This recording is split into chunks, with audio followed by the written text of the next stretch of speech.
各位觀眾，今次我哋講有板工房。咁有板咧係4個歷史工房其中一個。咁我哋之前講過小泉同埋呢個鈴木。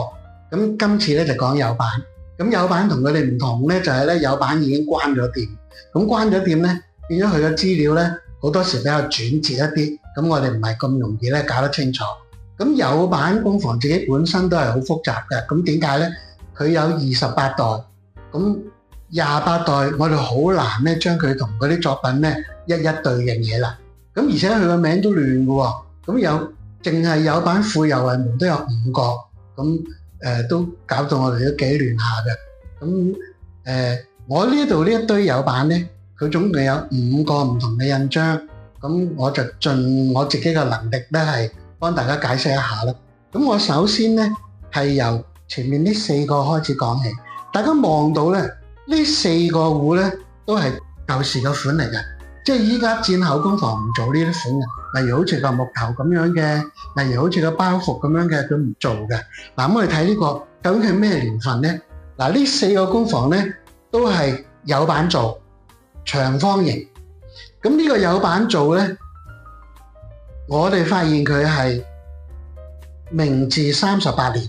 因為佢寫住有年份喺度，咁明治38年咧有呢一個日俄戰役，咁呢個係嗰個紀念壺嚟嘅，咁所以我哋估計咧呢一個簽名咧可以係明治後期噶，咁而且咧喺呢一堆壺入邊有箱話俾我哋聽係一個大正初期，所以我哋估計咧明治至到大正都係類似咁樣嘅款，咁而咧呢一個簽名嘅壺咧係多嘅，咁唔止呢幾個，咁所以我可以覺得就話有板比較重要嘅作品咧，多數都喺呢個時期咧出現。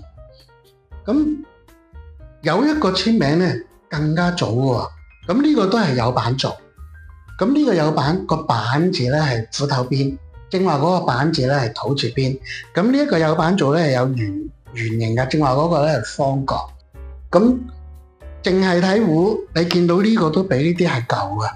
咁而且咧，我哋估計就係話呢一個斧頭邊嘅板字咧係篆書最早出現。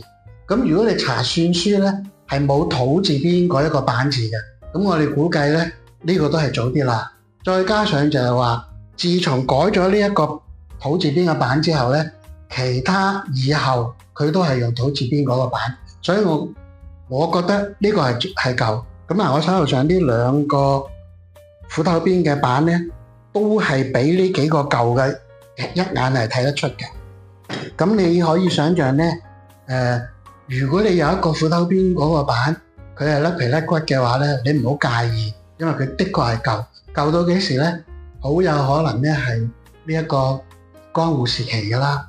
咁啊〜呢一個有板咧係沙鐵嚟㗎，俾大家聽下佢個聲。江戶時期嘅沙鐵不得了啦。咁有板咧，新嘅有板都好靚。